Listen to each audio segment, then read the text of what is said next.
Agartala rail স্টেশনের GRP থানার অভিযানে বিপুল পরিমাণ শুকনো গাঁজাসহ এক যুবককে আটক করা হয়েছে।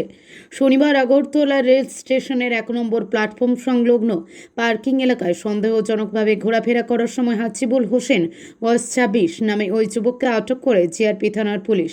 পরে তার সঙ্গে থাকা আকাশি রঙের একটি ট্রলি ব্যাগে তল্লাশি চালিয়ে মোট ১২ কেজি ৪৬৫ গ্রাম শুকনো গাঁজা উদ্ধার করা হয়। উদ্ধার হওয়া গাঁজার আনুমানিক কালোবাজারি মূল্য প্রায় ২ লক্ষ টাকা বলে জানা গেছে। ঘটনায় হাসিবুল হোসেনকে গ্রেপ্তার করে তার বিরুদ্ধে এনডিপিএস আইনে মামলা নেওয়া হয়েছে।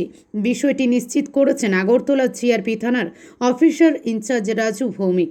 ঘটনার সঙ্গে আরও কেউ জড়িত রয়েছে কিনা তা খতিয়ে দেখছে পুলিশ। আগরতলা প্রতিনিধি রিপোর্ট, প্রতিদিন ত্রিপুরা। আজ ৮/৮/২০২৬ ইংরেজি তারিখ দুপুরবেলা আমাদের আগরতলা জিআরপিএস এর সাব ইন্সপেক্টর পঙ্কজ কুমার দাস এবং অন্যান্য স্টাফ মিলে অন্যান্য দিনের মতো চেকিংয়ে বের হয়।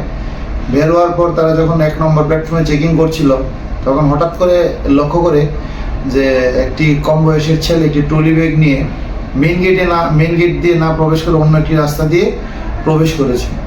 সঙ্গে সঙ্গে ওই সাসপেকশনের ভিত্তিতে আমাদের স্টাফ তাকে আটক করে এবং তার ট্রলি ব্যাগ থেকে তল্লাশি করে সর্বমোট ১২ কেজি ৪৬৫ গ্রাম অবৈধ গাঁজা উদ্ধার করতে সক্ষম হয়, যার বর্তমান কালোবাজারি মূল্য হবে প্রায় ২ থেকে ৩ লক্ষ টাকা।